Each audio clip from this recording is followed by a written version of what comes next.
Good morning. It is Monday, July the 19th. I'm Shane Seeley, and this is a CBC Morning Report. Topping our news this morning, only about 2,000 Barbadians have gone forward so far to get the Chinese-made Sinopharm COVID-19 vaccine, and this is since it was introduced by the National Vaccination Program last Tuesday. The co-coordinator, Major David Clark, admits it's a significant slowdown when compared to how people lined up for the AstraZeneca version of the jab. Speaking on the People's Business last night, he revealed that registrations for this week for the Sinopharm vaccine are under par.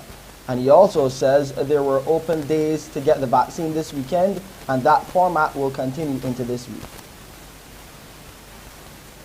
I think there's lots of misinformation, and also people,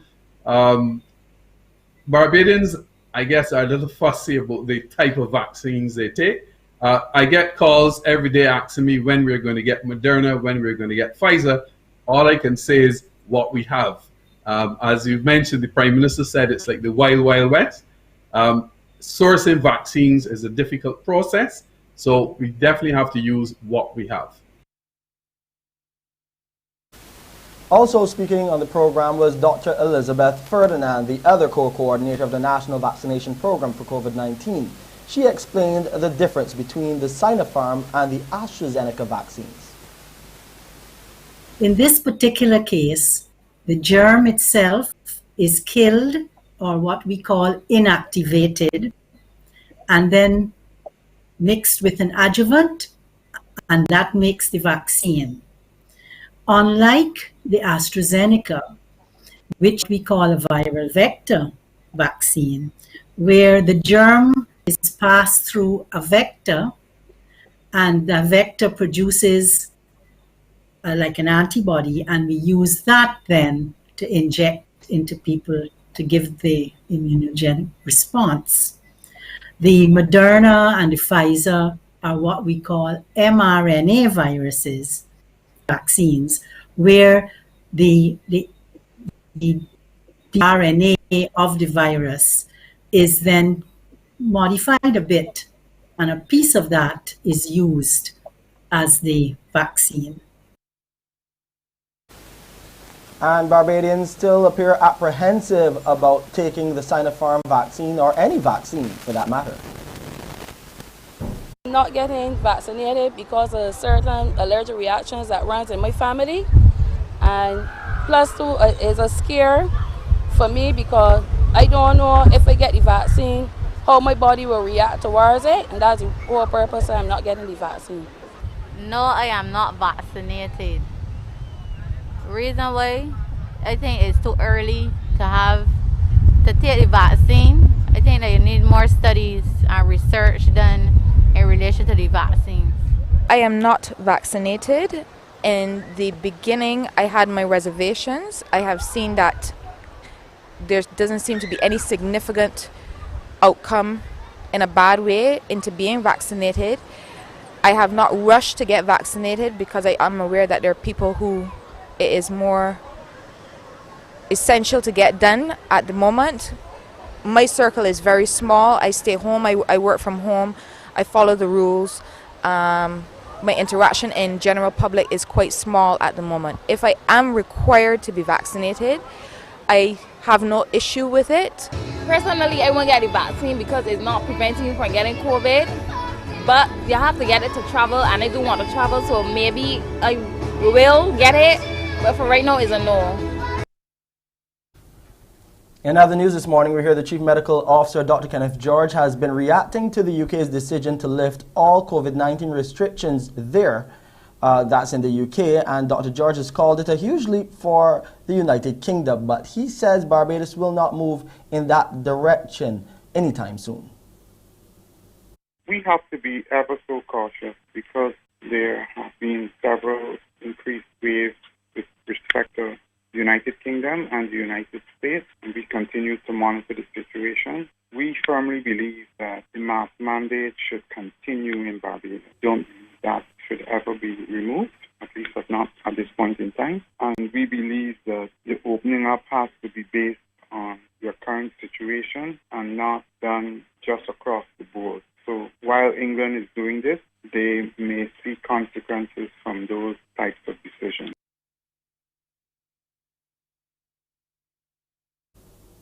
Now, as of today, almost all of the COVID-19 restrictions in England will be lifted. Mandatory mask wearing, limits on the numbers of people who can mix indoor or outdoor will end, and social distancing will be limited to people who have tested positive for the virus and at airports.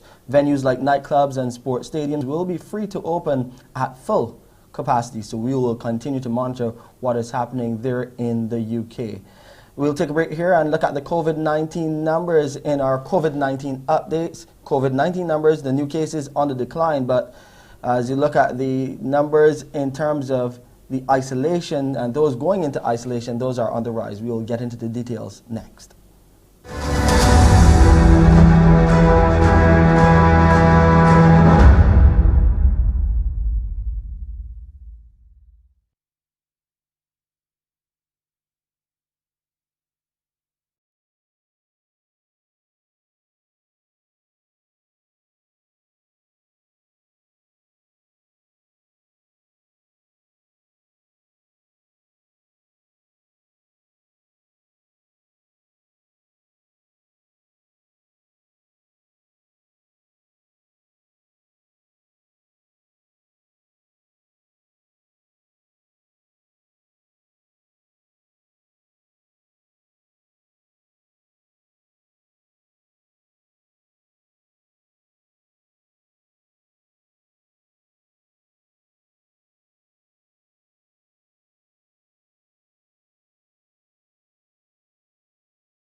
COVID-19 new cases back in the single digits. So 7 new cases, COVID-19 cases, have been identified by the Best dos Santos Public Health Laboratory, and these are from 1,074 tests conducted on Saturday. There are 152 people in isolation, however. Barbados has now recorded 4,258 confirmed cases of COVID-19 since the beginning of the pandemic in March last year. And under the National Vaccination Program, 97,874 first doses have been administered, while 73,179 people, or 27% of the population, have received both doses and are fully vaccinated. COVID-19 has claimed the life of yet another child in Guyana, bringing the number of children who have succumbed to the disease since the start of the outbreak there to 3. In the last few days, 4 more children became hospitalized due to the disease. The health minister there believes that a more deadly variant of the virus may be behind children's increased hospitalization and deaths. We hear more in this report.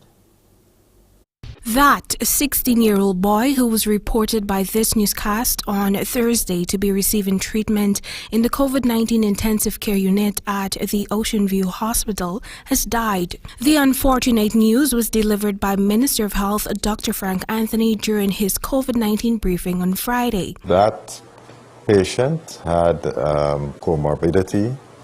The patient had a form of cancer, and unfortunately died over the last 24 hours. The minister further indicated that as of Friday, there was a total of 7 children hospitalized with the disease. He said while health authorities are yet to confirm the presence of new variants in Guyana, the spike in fatalities and hospitalization of both children and adults points to a new strain of the disease. With the Bahamas running low on COVID-19 vaccine doses, one former health minister fears Bahamians will reject the Chinese and Russian COVID-19 vaccines due to the brand consciousness. More in this report. There has been great consternation over the use of AstraZeneca products produced by reputable pharmaceutical companies in India as compared to production facilities elsewhere. Bahamians want Pfizer, they want Moderna, they want AstraZeneca. They are less enamored with Sputnik 5 or Sinopharm. The government of Trinidad and Tobago recently acquired 800,000 doses of Sinopharm for its citizens. But Sands predicts that if Sinopharm was ordered in the Bahamas, that the uptake would be slim to none. He noted that the efficiency wasn't strong as other vaccines either. The United States has sent 3.5 million doses of the Moderna COVID-19 vaccine to Argentina, the largest donation so far to Latin America. It's part of the Biden administration's efforts to help boost vaccination programs in that region where the number of cases continue to surge. We have a report from Al Jazeera. This is just what Argentina said it needed. Millions more doses of the vaccine to fight COVID-19. This in the week the country passed the grim total of 100,000 deaths from the pandemic. Our government and our president have decided, working with various laboratories, that we will get the vaccines we need to effectively put an end to this nightmare pandemic. More than 30% of Argentina's 45 million inhabitants have received their first jab. Then supplies started to dry up. The majority of those arriving in Latin America coming from Russia and China, an imbalance Washington was keen to change. Now also donating vaccines to Brazil, Colombia, Peru and Ecuador. These vaccines are recognized for their efficiency and security. They will save millions of lives. They're destined to be given to youngsters aged between 12 and 17, as soon as that's been approved by the US Drug Agency. Argentina has bought another 20 million doses of Moderna for delivery early next year. This donation will help to stifle accusations from the global south that wealthy nations were hoarding too many of the vaccines for themselves, and that the Biden administration recognizes that tackling the pandemic truly is a global issue. Argentina has negotiated several more deliveries from Russia, China and the UK, and it will soon start manufacturing its own vaccines under license from drug companies in those countries. I'm better protected, so I can have a normal life. I had COVID 2 months back. I'm okay now, but here I am, better protected. It's a strange experience being vaccinated. I'm happy because I was giving the AstraZeneca, which is the one I wanted. With an average of more than 400 deaths a day and total infections approaching 5 million, most Argentines are happy they're receiving safe, effective vaccines, not concerned about where they're coming from. So a lot of talk about the vaccines this morning. You can expect more conversation on these vaccines in the days ahead. Let's go now to Pearson to hear what's coming up on the Monday edition of Morning Barbados. Pearson? Shane, thank you. This morning we'll continue to look at St. Lucia. We're just 7 days away from general elections there. We look at the push and pull factors that would determine the outcome. We'll join by Dr. Tennyson Joseph to talk a little bit more about that. In our conversations on CARICOM, Cuba becomes our central topic this morning as Their Excellencies David Comishong and Sergio Pastrana, the Cuban ambassador to Barbados, will join us to look at Cuba and the ongoing turmoil there and what's causing it. And today we'll also meet a young Barbadian from afar who is visually impaired but who's now found herself the cover girl. And she'll talk to us a little bit about that journey and more. When you join me here on Morning Barbados, it's back to you, Shane. And speaking about Cuba, Pearson, Barbados joins calls for the end of the embargo on Cuba. You'll hear about that coming up after the break.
The Barbados government is calling for an end to the long-standing U.S. embargo on Cuba. The country's position has been made clear in a statement from the Minister of Foreign Affairs and Foreign Trade, Senator Dr. Jerome Walcott. It comes in light of recent street protests spurred by increasingly difficult socio-economic situations and conditions which have been exacerbated by the impact of the COVID-19 pandemic. The statement says in more recent times that many punitive economic measures instituted by the then Trump administration have only made Cuba's difficulties worse by impeded the government's response to its citizens' pleas for help. According to the statement, CARICOM has embraced Cuba as a valuable and respected member of the Caribbean family of nations, specifically over the last 2 years when no less than 14 Cuban medical teams traveled across the region and played invaluable roles in helping countries to combat and control the COVID-19 pandemic. The Barbados government believes ending the embargo is morally right, and now is the time for the U.S. to show leadership and take action. The General Secretary of the Barbados Workers Union, Tony Moore, says there is a lot of evidence to show the positive influence and contributions of trade unions to today's society. She was addressing a closing ceremony for the Police Executive Leadership Seminar. Here's what her contribution was. Labor's influence is needed now more than ever. The implementation of the BOSS program as an alternative response to reductions in the public sector, the opportunity to improve our public road transport and create entrepreneurial opportunities in a pushback against what was confronting us back in 2018, which was large-scale restructuring of the Transport Board, the rollout of a job retention scheme in the tourism industry, the rollout of a national wellness policy ahead of COVID, but that has more relevance now that we are battling in a COVID situation. Meanwhile, Acting Superintendent Roderick Walcott delivered the course report on the 2-week seminar, which began on June the 21st and was to conclude on July 2nd, but was delayed due to the passage of Hurricane Elsa. There were 16 participants in total, with 15 seniors from Barbados and 1 from the St. Lucia Police Force. First week of the program was facilitated by 2 experienced and competent instructors in the persons of Deputy Chief Constable Dave Orford and Detective Superintendent Dave Ashton, or Dave and Dave, both of the Durham Constabulary. Week 1 provided us, the participants, with valuable alternative approaches to policing. The subjects covered included leadership in policing, strategic planning, police culture and ethics, performance management, problem solving, and managing change.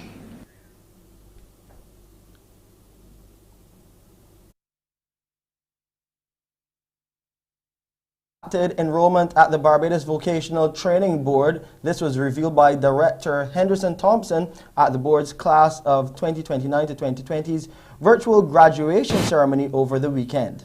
Over 200 individuals graduated with trade certificates in a number of areas, including plumbing, electrical installation, and makeup artistry. It was evident that the COVID-19 took its toll on our enrollment numbers. We recorded a number of withdrawals from the various programs after the lockdown. Today we have 218 graduates across the trades for the skills training program. Despite the difficulties we face, I am grateful for the opportunity to celebrate the opportunities and remarkable achievements of these institutions.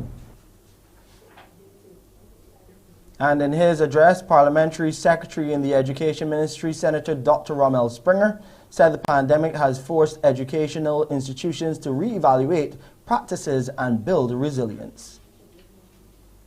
Our responses so far have been to adapt and to be innovative in the use of the physical, human, and technological resources to provide a quality education. As we chart the way forward, it is evident that the Ministry of Education, Technological and Vocational Training must reform education to build a resilient nation through the creation of long-term, sustainable, equitable, and inclusive practices. An improved technical and vocational education and training process will be a major driver in the education reform process. The onset of the COVID-19 pandemic has not only dealt a severe blow to the Seroptimus International of Barbados fundraising capabilities, but the non-governmental organization, as a result, has been challenged in meeting its obligations to the Seroptimist village. President Ramona Smart says the village, which houses seniors, is in need of different levels of maintenance. Recently, we did a soft launch of a program where we are inviting corporate Barbados to participate in assisting us in maintaining the village. There are different levels of commitment we are asking for, and it could range from as simple as upgrading some of the windows and doors, retiling the floor, upgrading the kitchens in the units. But we really need the help from corporate Barbados to get this done, and that will be our challenge. We are going to launch, do a wider launch of the program and detail it out so that persons can see how they can become involved and assist. In Jamaica, unemployment is on the rise while the employed labor force has shrunk. The Statistical Institute of Jamaica says the pandemic prevented them from carrying out the labor force survey in 2020, more in this CVM report. The pandemic has again taken a toll on the country's data gathering systems, preventing a labor force survey for 2020. As such, Statin says the 2021 labor force survey for April was compared to the data for the similar period in 2019. Based on the findings from the April 2021 labor force survey, it is estimated that 1.2 million persons were employed in the labor force. This was 40,500 or 3.2% fewer persons when compared to the April 2019 survey. The bulk of the jobs were found in the wholesale and retail trade, repair of motor vehicles and motorcycles industry group, accounting for more than 233,000 persons. Agriculture, forestry and fishing accounted for more than 192,000 jobs, followed by construction and arts, entertainment, real estate and other business services. Relative to 2019, however, entertainment suffered the largest decline in employment with a drop of 17% or more than 22,000 people.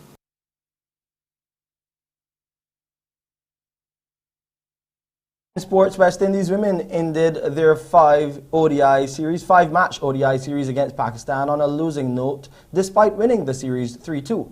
Playing in the final game in Antigua, Pakistan's women batted first in a match reduced to 35 overs aside due to rain. The visitors compiled a competitive 190 for 8 with Muniba Ali getting 39. The Windies women fell short of their target, reaching 171 for 9. Brittany Cooper top scored with 40 and Deandra Doughton got 37. The Windies lost by 23 runs. Meanwhile, on the men's side, West Indies head coach Phil Simmons says his main focus in the upcoming 50-over series against Australia here in Barbados is not just to win games but also to collect valuable points towards the World Cup. Both teams arrived at the Grantley Adams International Airport here over the weekend after the Windies polished off the T20 series, winning 4-1. The series you're going to, you're looking for full points, you're looking to win all 3 games. Australians are not going to be an easy target. They play well in all formats and they're going to be coming stronger, especially after losing the T20 series. So we've got to make sure that we continue and add to where we finished against Sri Lanka. Simmons added that they are targeting a batting improvement with this current squad, especially in those middle overs. We're looking forward for the way we batted to continue, and improvements have to be made in sort of the middle overs from 20 to 39 in order for us to get from that 280, 290 to the 320, 330 we're going to need against the Australia team to be winning games. So that's what we're looking forward to now with the batsmen, how we take it from getting 290 in 50 overs to getting 320 and 330. So we're looking forward to that. We've been discussing that since the Sri Lanka series, so now it's time to put it into action. In more cricket news, England bounced back in their T20 series against Pakistan with a 45-run win at Leeds to level the series at 1 game apiece. Joss Butler led England's batting with 59 as they reached 200 all out in 19.5 overs. Let's take a look at those highlights. Oh, it's in the air. Is it over the fielder? Is it over? No, he's gone! Oh, it's in the air. This will be taken. Oh, England are 2 down. Shot. Straight to the man.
Pakistan made 155 for 9 in reply. Now, a day after Max Verstappen won the first ever Formula One sprint race, the Belgium Dutch driver was involved in a first lap crash with the eventual winner of the British Grand Prix at Silverstone, Lewis Hamilton. Here's how it happened. Time now for a quick look at the weather. The temperature right now, 26.7 degrees Celsius. It's cloudy on the outside and the relative humidity stands at 85%.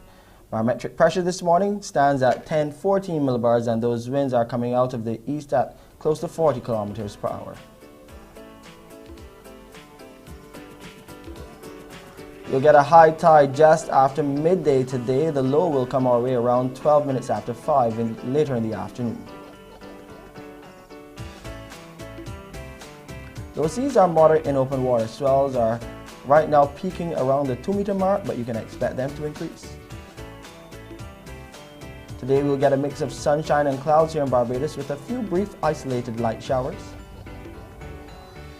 And tonight it will be mostly clear with a few brief isolated light showers. Over in the Lesser Antilles, fair to occasionally cloudy conditions prevail with a few brief light to moderate showers. And tonight it will be fair to partly cloudy there with a few brief isolated showers. And internationally, some showers and thunderstorms in London, but still pretty warm there, up to 29 today. It's a similar situation for Frankfurt as far as the temperature goes, but the sun is out there. In Boston, thunderstorms and rain. Montreal, we're getting some showers, and in New York and Toronto, it's partly cloudy, all in the 20s today. And that's it for the Monday edition of Morning Report. I'm Shane Seeley. Morning Barbados starts now. Wake up, wake up, wake up. Barbados, get up. Good morning. Good morning, Barbados. Good morning. Good morning to you. Good morning. Morning, morning, morning. Good morning to you. Good morning. Morning, Barbados. Good morning. Good morning to you.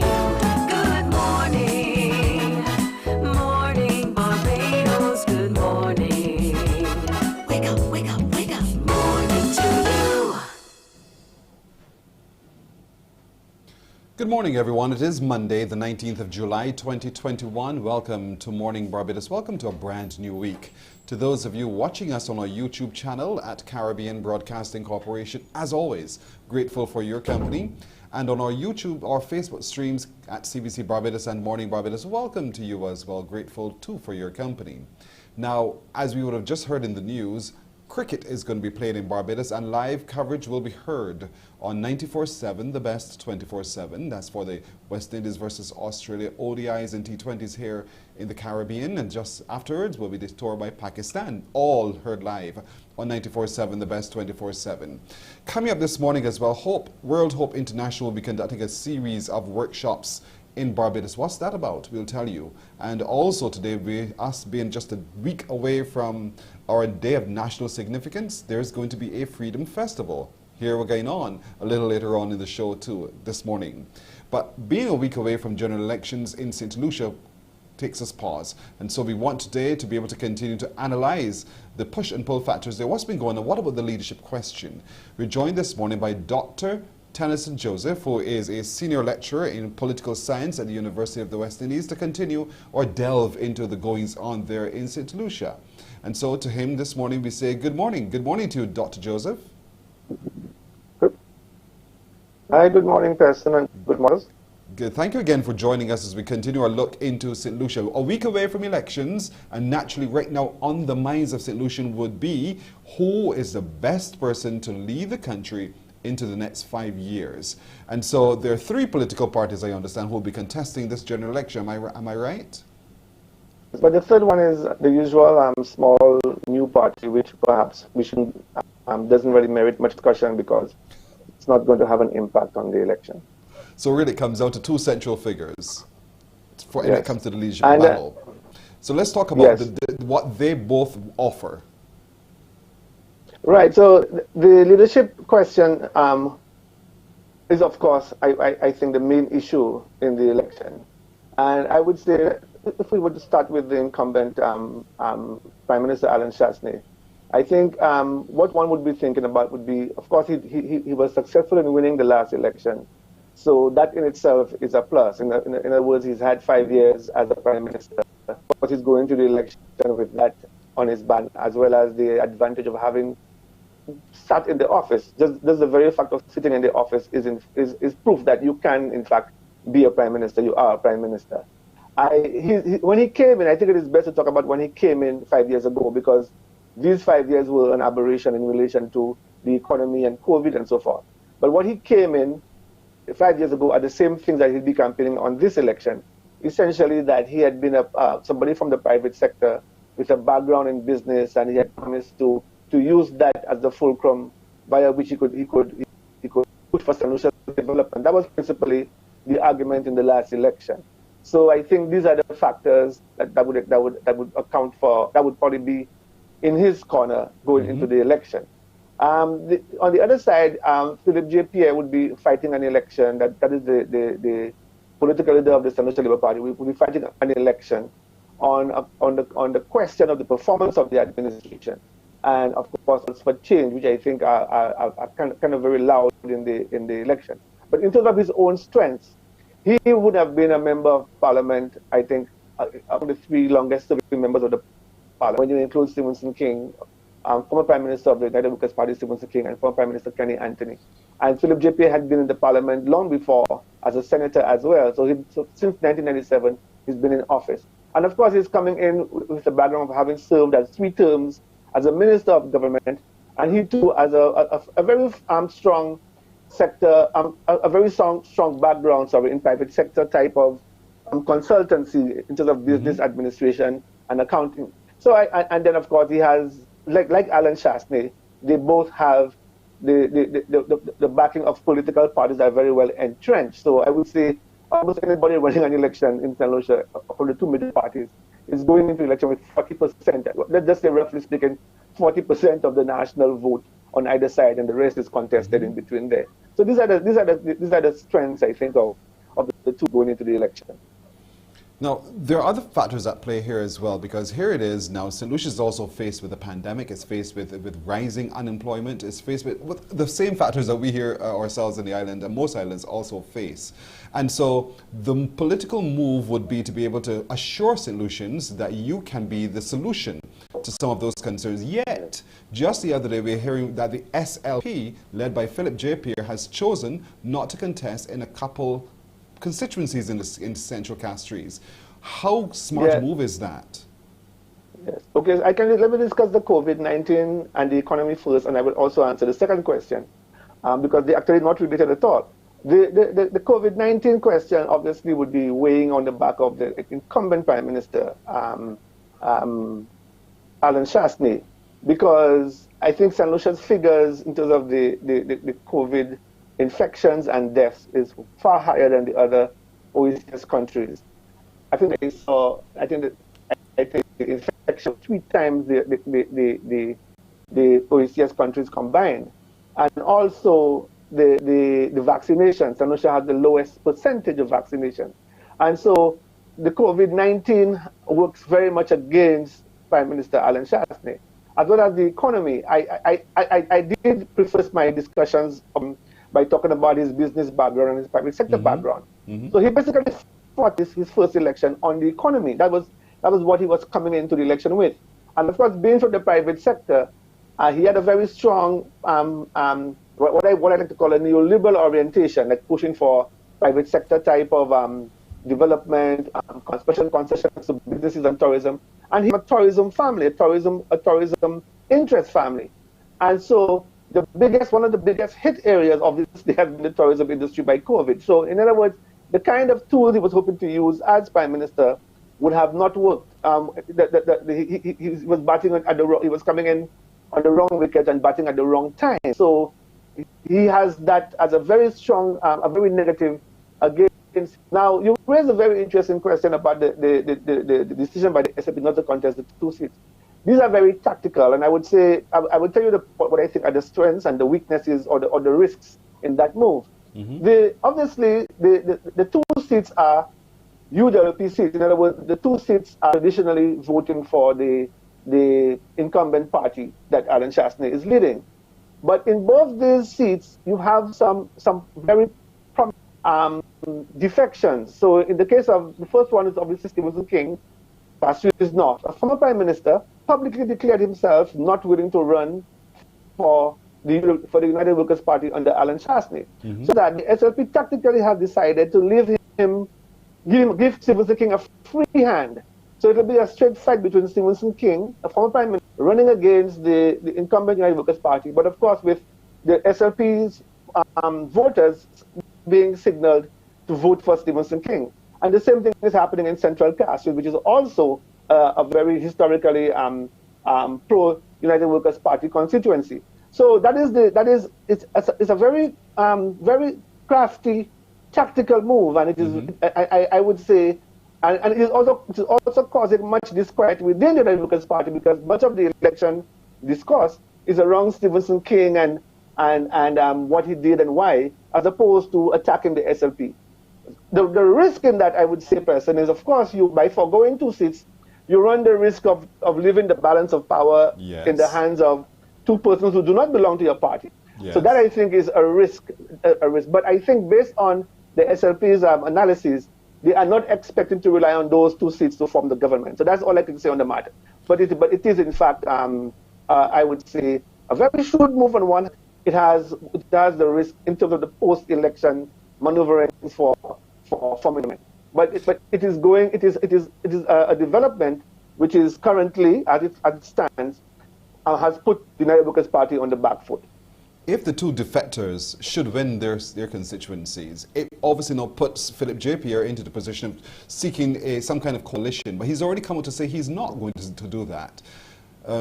So what do you see to be his path forward to becoming Prime Minister?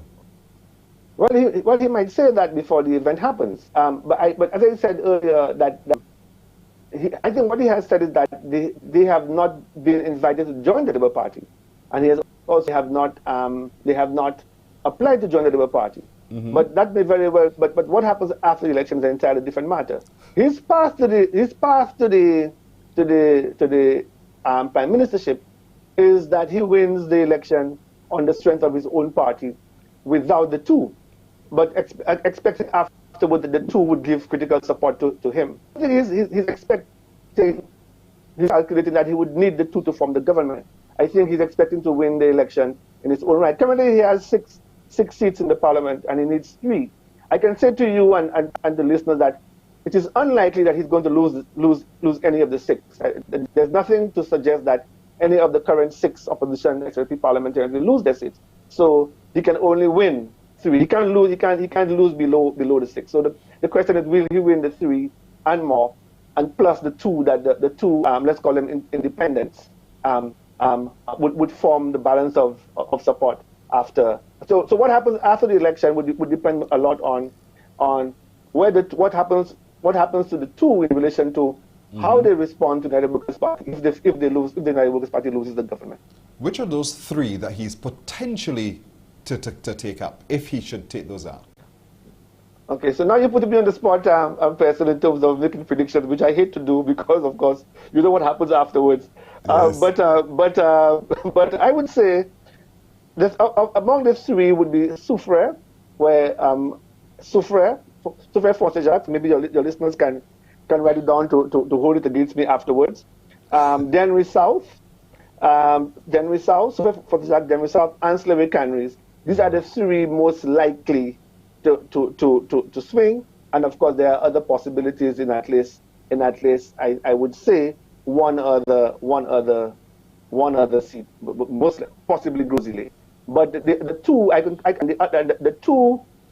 the 2 defectors, or let's call them the 2 independents, there's a very strong possibility that the United Workers' Party will lose in those two seats with the two defecting. I call them defecting in a broad sense, but let's call them the two independent candidates. This is certainly shaping up to be a very interesting elections in St. Lucia next Monday, should God spare life. And certainly, if you don't mind, we'd like to invite you out to do a post-election analysis with us as well, if time permits. Yeah. And that's always the easier task, so I'd be happy to do that one. Yes. So Dr. Tennyson Joseph, as always, thank you so much for joining us this morning and lending your expertise and your knowledge about the goings-on in St. Lucia as we continue to look at what's going on there. Thank you. Okay, thank you, Preston. You're very welcome. Morning Barbados continues right after this. Morning, morning, morning. Good morning. Good morning to you.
Morning, morning, morning. Good morning.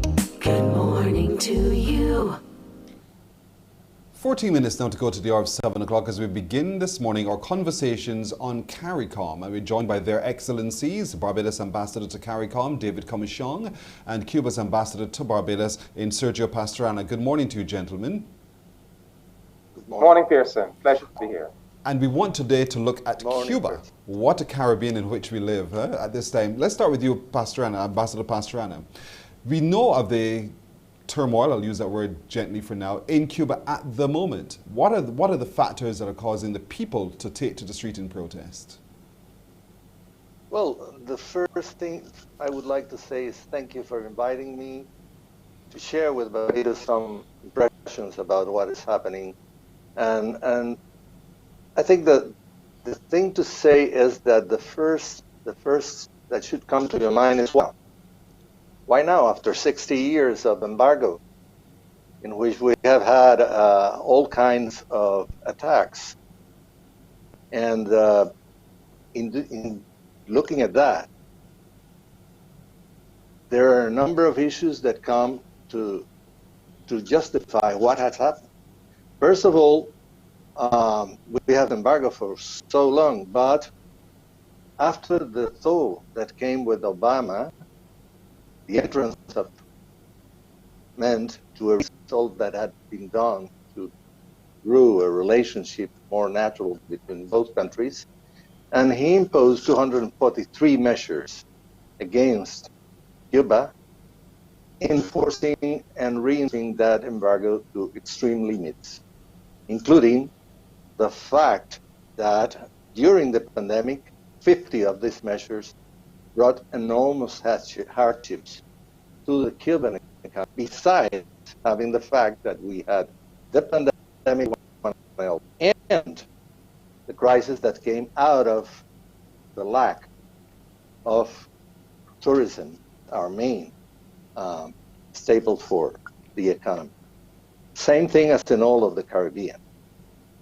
But even that, why now, 6 months after the change in government? Well, I would say first that this change in government meant at the beginning that we had heard about promises that were made by the new administration to change what has happened. But nothing during these 6 months happened, only that it all strengthened under the conditions of the embargo. And there were a number of local issues, like the new wave of the pandemic with the Delta variant that was increasing the number of cases, as well as lacks of everything in the economy, like it's happening all over the world, and spare parts, for instance, for the production of energy in the plants that produce it. So, taking of all these conditions, before the vote at the UN on the resolution against the embargo, the extreme right in Florida launched a campaign called SOS Cuba in order to try to alter the balance of that vote, which could not be done.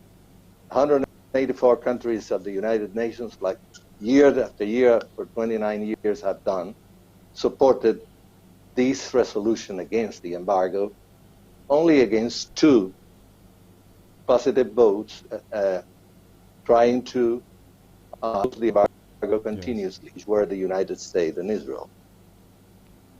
And then, after that, there were announcements by the government that they would start moving in the direction of starting the authorization and the bring back of some of these measures that were imposed by Trump.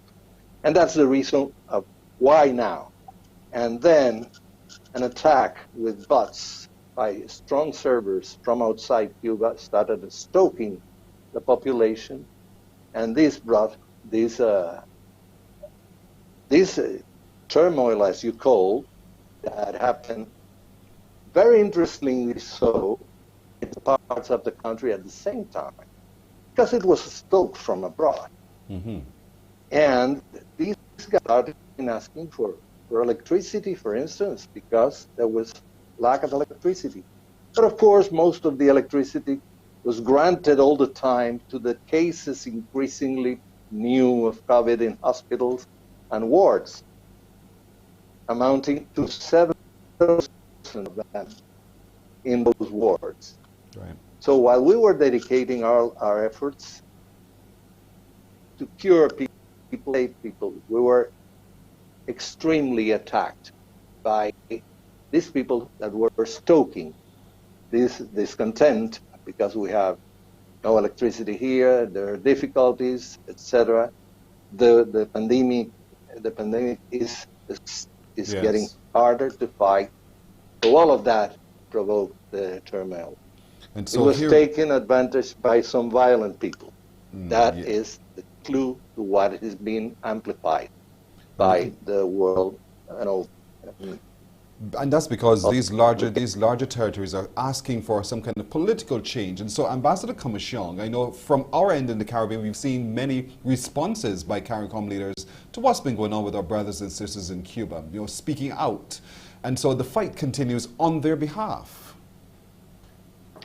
Yes, in fact, Pearson, as early as May of this year, we in CARICOM recognized that Cuba was under extraordinary pressure with the coming together of the effects of the embargo having been tremendously increased by the Trump administration, and added to that the effect of the pandemic, which collapsed the tourism industry in Cuba, just as it's done in Barbados and all across the Caribbean, and Cuba then having the public health crisis as well, having to devote resources fighting. So we recognize that this was a especially difficult moment for Cuba.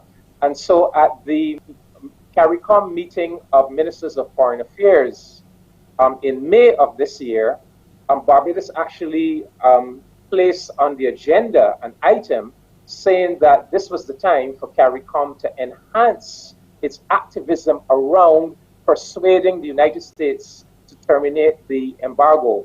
And so way back then, CARICOM, we agreed on a whole new CARICOM initiative to persuade the United States to terminate this embargo.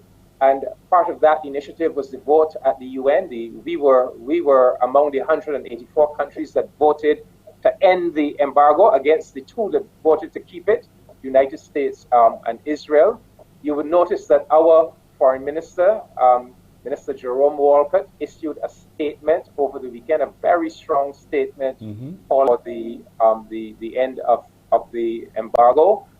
So yes, and we have resolved to do a number of other things, including lobbying President Biden directly, lobbying the U.S. Secretary of State directly, having our ambassadors in Washington and New York engage in new forms of activism to bring about the termination of this embargo. So this is a key. This is a key for CARICOM. Cuba is part of our Caribbean family of nations. This is our family. This embargo is illegal. That is why every year, virtually the whole world says to the United States, this is illegal. This is against international law. It must end. And what we need to understand is that Cuba has really been in a war, in a war situation with the United States for over 60 years now. I mean, it's a war. It's an economic war, financial war. We know with the Cubana monument in Pains Bay, that war took the form of, assassinating, blowing Cubana Airlines out of the sky, killing people. There were hundreds of assassination attempts against Fidel Castro. I mean, on and on and on. And this thing really needs to end so that Cuba can settle down to a normal national life and, get on with economic development and further integration into our Caribbean economy. How positive are we with all of this agitation that the U.S. will hear and that the U.S. will do something to end the embargo? Ambassador Commission, first with you and then Ambassador Pastrana. I think that I think we make a very compelling case because look at Minister Walcott's statement. We are saying to the United States, look, you cannot divide us from Cuba. I mean, after 50 years of actions, the peoples, our governments, the relationship is too strong. So this policy cannot work. So I think we make a very compelling argument. But I think there are also elements within the U.S. political system, important Congress people, leaders. For example, Congressman Gregory Meeks, who leads the House Foreign Relations Committee. Important Congress people and senators. There are many elements within the United States society and government that see it our way. I mean, you go back to the last Obama administration.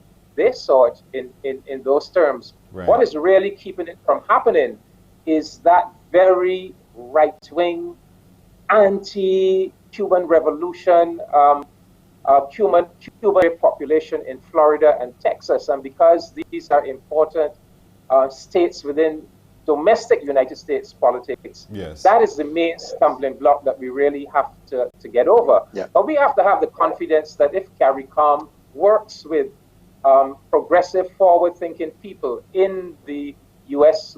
Government circles and in U.S. society, that we can achieve it, because it is a righteous and legal cause. Right. Ambassador Pastrana, what do you think? How confident are you that all of the CARICOM agitation and the global agitation will eventually, today in this time that we live, make a difference and change the embargo? Well, I think it is extremely important that all the world tells the United States this is illegal, this is something that cannot be sustained. But let me tell you something. Right now, this attack was made at the time in which we have been able to produce our vaccines, and we're vaccinated 1/3 of our population already against this horrible pandemic. The ironic thing is that in telling Cuba is a failed state in a press conference last weekend, the President of the United States has offered us to help with vaccines. It's like telling Barbados that they will help you with electricity problem, providing solar heaters for you that are the first one in the world in the small island state producing this type of thing. This is an attack. This is an attack that goes beyond anything. It's a blackmail of 60 years that has been done by the extreme right on the rights of the Cubans to develop themselves independently on their own. And I hope that, at first I must thank Barbados for the steadfast support to our struggle against the embargo. And that was shown by the declaration very recent, the government of Barbados, done by Minister Walcott on this issue. And I'm sure that, as always, Barbados and CARICOM will continue sharing with Cuba. And we're thankful to Barbados to let us help in dealing with the pandemic and education, in building, strengthening our relationship in terms of integration within the CARICOM. Ambassador Pastrana, we got to leave it there, and Ambassador Komishong as well. Thank you, gentlemen. Of course, this to not lose faith, not lose hope. Thank you so much for joining us this morning. Morning Barbados continues right after this. Morning, morning, morning. Good morning. Good morning to you.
Good morning to you. Time for us to take a look at the news now. Once again, here's Shane Seeley. Yes, Pearson, we're hearing this morning there's been a significant slowdown in the national vaccination. And also people, Barbadians, I guess, are a little fussy about the type of vaccines they take. I get calls every day asking me when we're going to get Moderna, when we're going to get Pfizer. All I can say is what we have. As you mentioned, the Prime Minister said it's like vaccinated because of certain allergic reactions that runs in my family, and plus too is a scare for me because